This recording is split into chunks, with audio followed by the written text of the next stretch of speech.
Hey, what's up, everybody? It's TJ here, and today we're going to talk about how to book a studio and when to do it, I guess.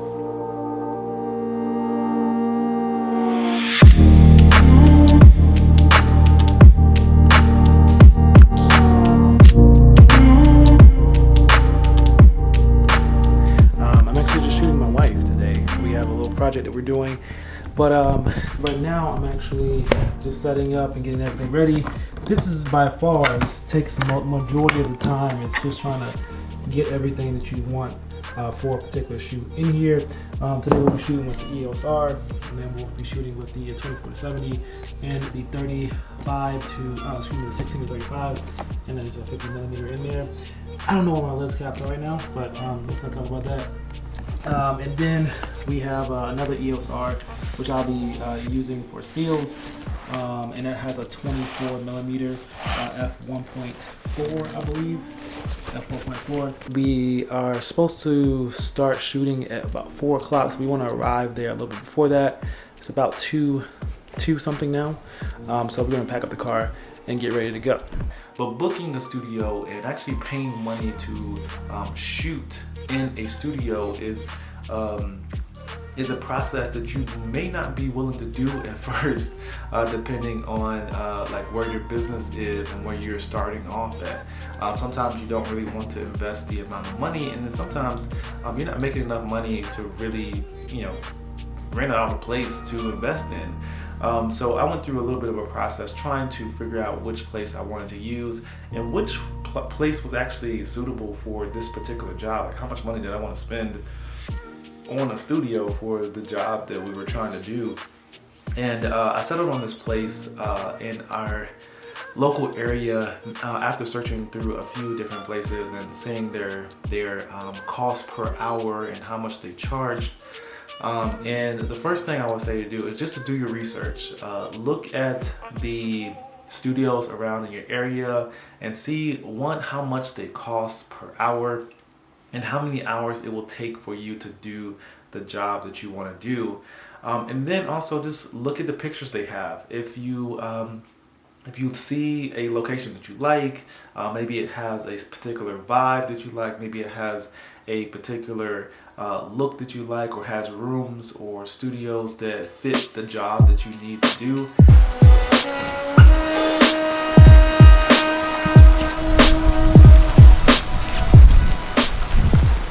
So we actually made it to the studio, and we've got quite a few things back here, and I have to lug all the stuff up there.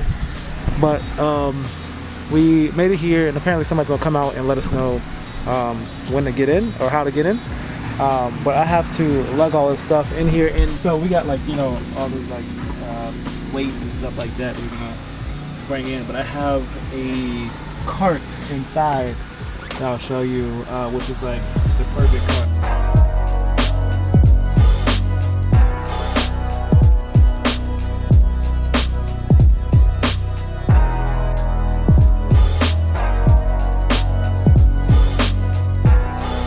But the next thing you want to do is to make sure that you go out and do some actual research. So if you are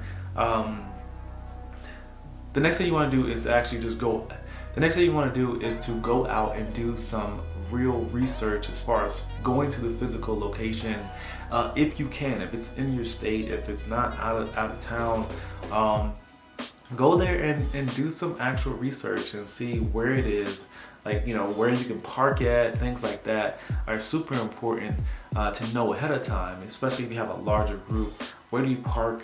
How can you get stuff inside? Maybe you have a lot of gear or equipment. And also, what is the surroundings like? If you're shooting like audio or shooting something that requires you to record and it's really loud and busy in the area, then it's kind of not the ideal place for you to shoot at. And then if you can get inside of that place and actually physically see what locations and physically see the light during the time that you'll be in there, those are all things that are really important to do before booking a studio. All right, so here's the space we made in here, and some natural light, enough room. just us in here, so it shouldn't be too bad. But I'm gonna go ahead and start getting set up, and I'll time lapse the rest of this.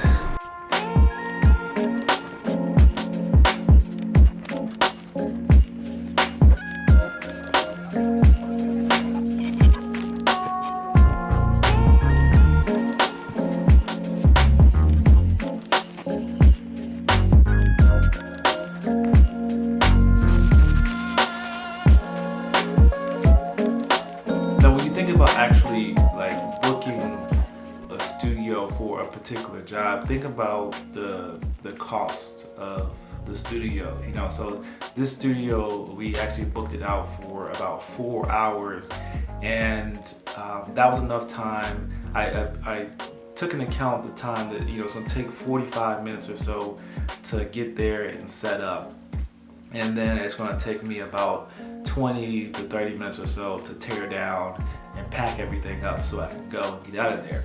So I put a little buffer time. So we actually shot for about 2 hours, and you know, that was enough time for us to get what we needed to get done. And I also would say to just, you know, make sure you have enough time. If you have a shoot, you want to make sure you have at least an hour or 2 hours of tear down and setup time in between your shoot, because sometimes it takes a little while to get the exact location in there that you want, to figure out where you want to place things. And you can do this research ahead of time. That's why I would say to go ahead and go there physically and see what it looks like. You can do some research and you can plan that stuff ahead of time.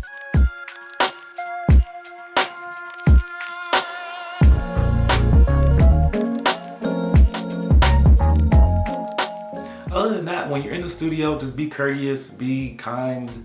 Try to leave the studio like it was when you got there. You know, don't leave it a mess. Clean up behind yourself. If it's a nice studio, make sure you take your shoes off and try not to drag your gear around the studio. Just courteous things that you should do when you are visiting a studio. So we had a good shoot. It was enjoyable. I just wanted to give out a couple of tips for you guys, because this was actually, it's weird. Like, I've been doing photography, videography for a long time, and I haven't really needed to book a studio myself. But after the process that we went through today, I probably will do it more often, because I can use a lot of stuff for spec work and a lot of stuff for different work that I think will be really, really good for me. So yeah, let me know in the comments below if you guys have any questions about studio work, and I'll probably do some more in the near future, and I will see you guys in the next video. Peace.